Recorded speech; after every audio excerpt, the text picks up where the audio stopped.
বিয়েবাড়ি স্টাইলের এরকম ডাল করে দেখবেন। আর এই যে আমি কিভাবে করছি তা আপনাদের দেখাবো। তাহলে চলুন। এই যে নমস্কার বন্ধুরা, আমার চ্যানেলে আপনাদের স্বাগত।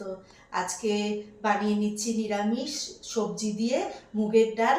তা ভাবলাম শীত পড়েছে, এই সবজি দিয়ে ডাল ভীষণই ভালো লাগে। তাই আমি তাহলে আপনাদেরকেও দেখিয়ে দিই যে কিভাবে বানাচ্ছি। সবাই যে বানান ঘরে, কিন্তু আমি কিভাবে বানাচ্ছি সেটাই আমি আপনাদের সাথে শেয়ার করে নিচ্ছি। তাহলে চলুন কিভাবে বানাচ্ছি। এই যে এই মুগ ডালটা নিয়েছি, মুগ ডাল 250 মতন মুগ ডাল করবো আমি। এই যে মুগ ডাল 250 মতন মুগ ডাল করবো। এখানে 500 মুগ ডাল আছে, আমি 500 করবো না, আমি 250 মতন মুগ ডাল করবো। আর এই যে এটা আমি এখন এটাকে ভেজে নেব, নিয়ে তারপরে সেদ্ধ করতে বসিয়ে দেবো। আর এর জন্য সবজি নিয়েছি আমি এই যে ফুলকপি, গাজর, আর একটু ছোট্ট ছোট্ট করে একটু আলু দিলাম। আর অল্প একটু আমার ঘরে পনির ছিল, তাই বললাম তাহলে একটু পনিরও দিয়ে দিই। পনির আর একটু কাজু কিশমিশ আর কড়াইশুঁটি। বিনসটা কিনতে ভুলে গেছি, ভাবলাম একটু বিনস দেবো আর ভুলে গেছি।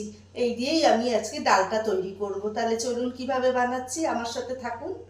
কড়াইটা বসিয়ে দিয়েছি আর কড়াই মোটামুটি তেতে গেছে। এরপর আমি ডালটাকে ভেজে নেব।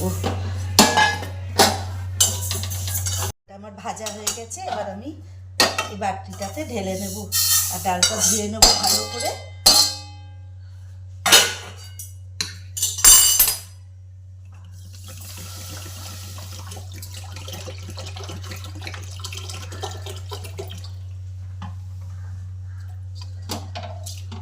সবসময় এই ডালের এই ফেনাটা ফেলে দেবেন। এই গাজরটাকে ভেজে নিচ্ছি, গাজর সেদ্ধ হতে একটু টাইম লাগে, ওই জন্য গাজরটাকে ভেজে নেব।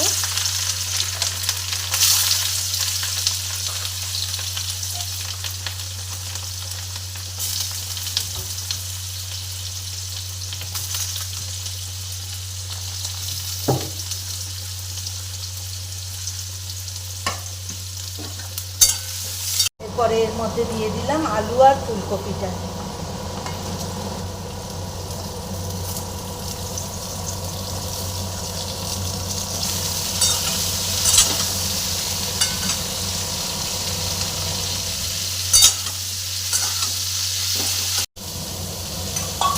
সবজিগুলো আমার সব ভাজা হয়ে গেছে, এই যে তুলে নেব। এবার কাজু আর কিশমিশটা ভেজে নেব।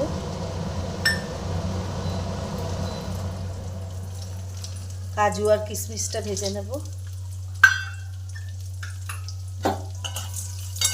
এবার আর একটু বললাম না ঘরে পনির ছিল, ওটাও একটু দিয়ে দিলাম, যে ভালো লাগবে খেতে। বিনসটাই ভুলে গেছি, আপনারা কিন্তু বিনস দেবেন, আমি ভুলে গেছিলাম কিনতে। এরপর আমি এর মধ্যে ফোড়ন দিয়ে দেবো। কটা শুকনো লঙ্কা একটু ফাটিয়ে দিচ্ছি, আর তেজপাতা আর গোটা গরম মশলা আর সাদা গোটা জিরে, এই দিয়ে আমি ফোড়নটা দিচ্ছি। দিয়ে তারপরে আমি আদা বাটাটা দেব। একটু নেড়ে নিই 2 মিনিটের মতো, 2 মিনিট না 2 সেকেন্ড। আর এবার আমি আদা বাটাটা দিয়ে দিলাম। খুব সুস্বাদু হয়। আর আমি এর সঙ্গে খাবো বেগুন ভাজবো, আর আর কিছু নেবো না। একটু যদি ভারী আলু ভাজবো, কেন ডালের মধ্যেই তো সব সবজি আছে, আর এর সঙ্গে আর মাছ টাছ কিছুই লাগে না। আর একটু একটা কাঁচা লঙ্কা দিলাম, পরে ডালে একটা দিয়ে দেবো, আর একটু টমেটো দিয়ে দিলাম। এর মধ্যে আমি কড়াইশুঁটিটা দিয়ে দিলাম।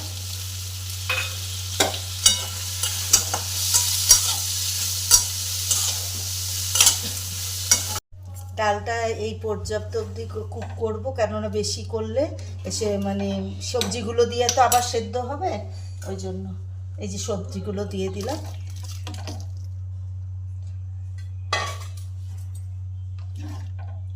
5 মিনিট ফুটুক, তারপরে ওই ফোড়নটা দিয়ে দেবো, তাহলে আমার ডালটা রেডি হয়ে যাবে।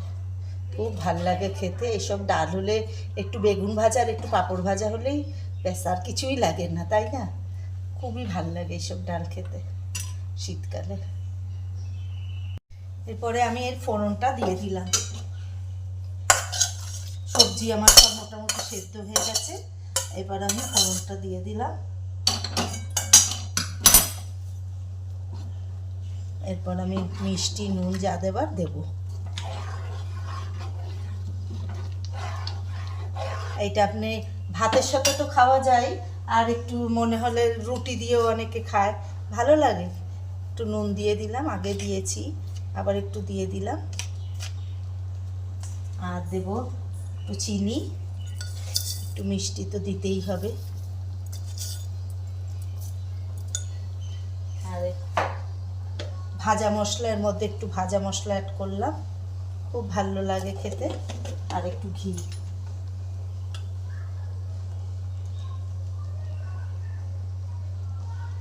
এইভাবে করবেন, খুব দারুণ হয় খেতে।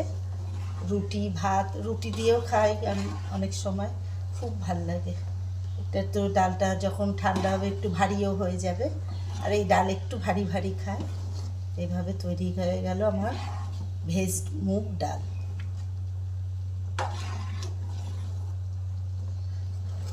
কেমন লাগলো জানাবেন। আর এতক্ষণ আমার সাথে থাকার জন্য অনেক অনেক ধন্যবাদ। ভালো লাগলে লাইক, শেয়ার আর কমেন্ট করে দেবেন। ভালো থাকবেন, সুস্থ থাকবেন আর আনন্দে থাকবেন।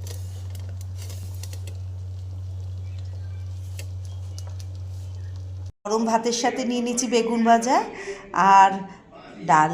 এই ডাল হলে তো আর কিছুই লাগে না। এই যে সব কিছু সবজি দিয়ে এরকম করে খাবেন আর বানাবেন, ব্যাস আমাকে জানাবেন।